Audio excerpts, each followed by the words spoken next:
All right, folks, welcome back. The Malzberg panel in full swing with Grace Marie Turner, the founder of the Galen Institute, and Rick Ungar, the co-host of Steele and Ungar on Sirius XM Radio. All right, we had so much fun during the break, truth be told. I've kind of like lost my whole train of thought, but I'm going to try to get it back here. Let's talk a little bit about Hillary. And, you know, she came out in support of this deal, Rick, and you know, there were alternatives. She could have waited, seen how it turned out. She, again, as Secretary of State, because these negotiations had been going on for years, had to know the background. Why would she be so quick to rush for support of this? It's not the way I would have handled it, frankly, if I were telling Hillary what to do. As you note, it's interesting for people to know that the way these deals get done, after the president makes the deal, it must be signed off on by both the Secretary of State and the Secretary of Defense. So she would have known the earlier negotiations. If I had been her, I would have said, look, I knew about the deal over the years when it was being discussed, but I've been gone for a while now. I don't know the particulars of this deal, and I don't think I should comment until I do. That would have taken her off the hook. Not quite sure why she wanted to jump into it. Yeah, Grace Marie, make any sense to you? Yeah, absolutely. I totally agree with Rick. I think that she should have been much more cautious. How often do you Basically, get to say that? what she did was endorse negotiating with terrorists, bottom line. Yeah, she's gonna now have to, you know, gonna have to answer to all this. You know, to make things worse here, we find out that Qatar is letting these Taliban guys walk around free. Like anybody, No, that's actually not accurate. Well, that's what the report is. The reports are they will be under house arrest. They will be able to have their families there, and they won't be barred from having contact with anybody. Well, according to Reuters, Qatar has moved to move the 5 Taliban prisoners freed in the exchange. Let's see, to a residential compound, and will let them move freely in the country. That's what it says. I think that's Reuters. inaccurate. All right. From what I've been In any told, case, they we are have going to be under house absolutely arrest. no power to negotiate and to enforce the deal that was made. Once they're gone, and we especially don't know what they're planning and what they're going to do next.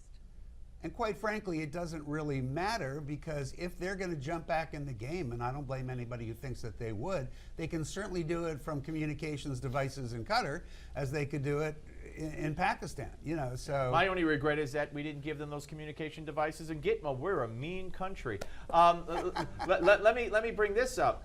Dianne Feinstein was the first to say. Now apparently other senators have weighed in and said that the administration has apologized to them.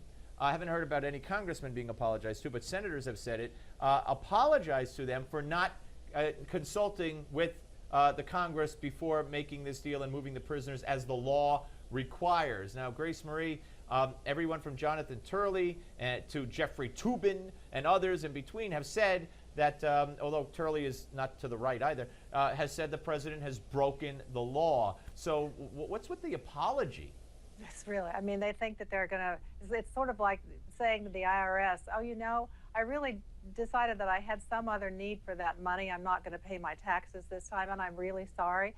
I'm sorry. That is not how our system works. So Rick, I mean, I know, no, you know. it's look, the law is there to read. Yes, they have an obligation to consult with Congress if they're going to free prisoners from Gitmo. So yes, of course they broke the law. I will say this, and it's not, you don't get to break the law just because you don't agree with the law. I think the law is a bit silly in that I would never ask any executive to put a deal on hold for 30 days while that executive confers. The president should have vetoed it, Rick. The president. Yeah, no, I was kind of going there. I was kind of going there. Just like a CEO has to consult with his board of directors or her board of directors, not that it has to take 30 days. The president should have consulted certainly with the Dianne Feinstein, with the Howard Rogers, people who run intelligence committees.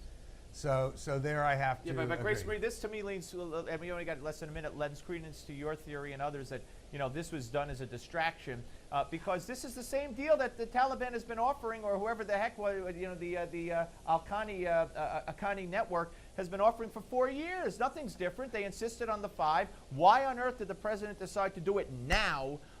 Again, distraction, probably. You have to wonder about that, and I think that's one of the other things that has to come out in the investigation that will certainly go on, that is going on right now, to find out exactly what happened. What did Well, was it's the- a witch hunt. I'll tell you, this investigation hasn't started yet, but I'll tell you what the Democrats are going to say. It's a witch hunt. Dude, you can mark our words and my words and our words. Grace Marie Turner and Mr. Rick Ungar, thanks for being on the panel as always, and to be continued, as they say. I don't have anything in the prompter inside baseball, but I'll tell you this. Coming up next, you're going to want to see and hear all about John Glenn, great American hero. So make sure you stay tuned and watch.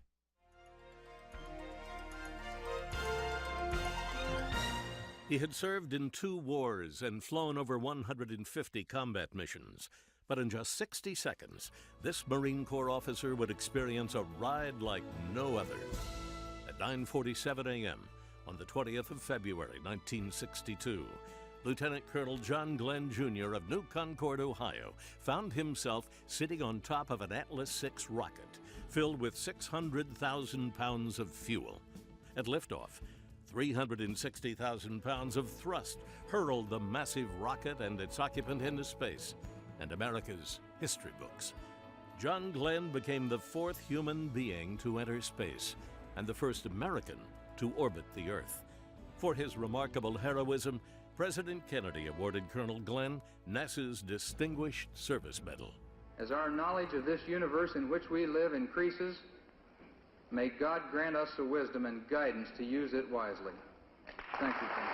Glenn went on to become the United States Senator from Ohio, and in 1984 ran for the Democratic presidential nomination, but lost to Walter Mondale.